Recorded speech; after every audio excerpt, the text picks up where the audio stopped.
السلام علیکم۔ مدرسہ شکشا پریشد کے مدارس پر تالا، جس کا ڈر تھا وہی بات ہو گئی۔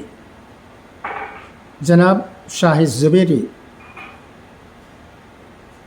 راشٹر سہارا میں شائع ہوئے۔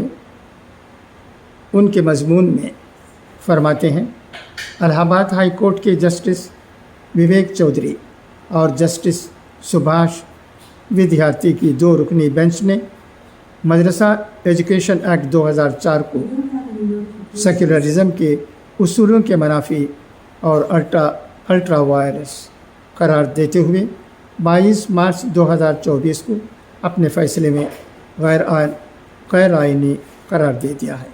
ہائی کورٹ کی ڈویژن بینچ نے یہ فیصلہ انشمان سنگھ راٹھور نامی شخص کی عرضی پر دیا ہے، جس میں اتر پردیش ایجوکیشن بورڈ کے تحت مدارس کے انتظام کو مرکز اور ریاستی سرکار کی سطح پر اقلیتی فلاح و بہبود محکمہ کے تحت کیے جانے کے جواز پر سوال اٹھائے گئے تھے۔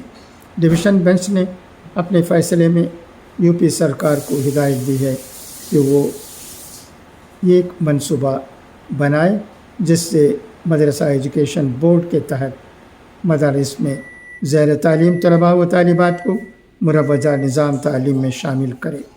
عدالت کے فیصلے پر تو ہم انگلی نہیں اٹھا سکتے، لیکن اس عدالتی فیصلے کے دور رس نتائج نکلیں گے۔ مدرسہ شکشا پریشد، جس کو مدرسہ تعلیمی بورڈ اور مدرسہ ایجوکیشن بورڈ کے ناموں سے جانا جاتا ہے، پریشد کے جو مدارس جو سرکاری طور پر مالی امداد لیتے ہیں اور گرانٹ پر ہیں، جن کے اساتذہ کی تنخواہ سرکار دیتی ہے، ایسے مدارس کی تعداد 560 اور غیر امداد یافتہ الحاق شدہ وہ مدارس کی تعداد 16,500 ہے۔ یو پی میں کل مدارس کی تعداد 25,000 بتائی جاتی ہے۔ اس فیصلے کے بعد گرانٹ پر لیے گئے امداد یافتہ مدارس کے ہزاروں اساتذہ کا کیا ہوگا؟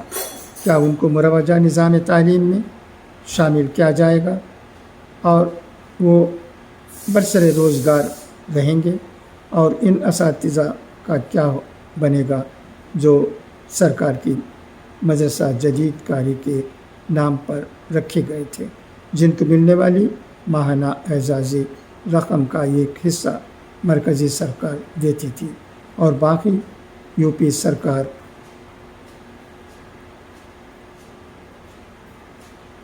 مگر کئی سال سے مدرسہ جدید کاری کے اساتذہ کے اعزازیہ میں مدد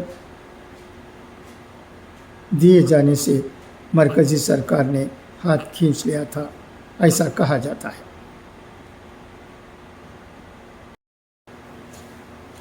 پریشد کے مدارس پر سرکاری تالا پڑنے کا خدشہ تو آسام کے مدارس پر پابندی سے ہو گیا تھا کہ اب یو پی کے امداد یافتہ مدارس پر تالا پڑنے والا ہے، اور یہ خدشہ اس فیصلے سے صحیح ثابت ہوا۔ باقی مدارس بھی اپنی خیر منائیں، نہ جانے کب کس کی ریٹ پر عدالت کی کسی بینچ کا ایسا ہی کوئی فیصلہ سامنے آ جائے۔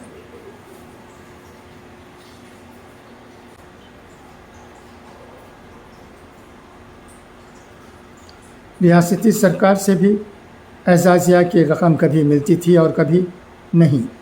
اس عدالتی فیصلے کے بعد آخر وہ کہاں جائیں گے؟ سوال یہ بھی ہے، کیا مدرسہ ایجوکیشن بورڈ کی طرز پر سرکار سے امداد یافتہ سنسکرت پاٹھ شالاؤں میں، جہاں سنسکرت کے ساتھ خاص سنسکرتی زبان وغیرہ کی تعلیم دی جاتی ہے، کیا وہ سیکولرزم کے مطابق ہے؟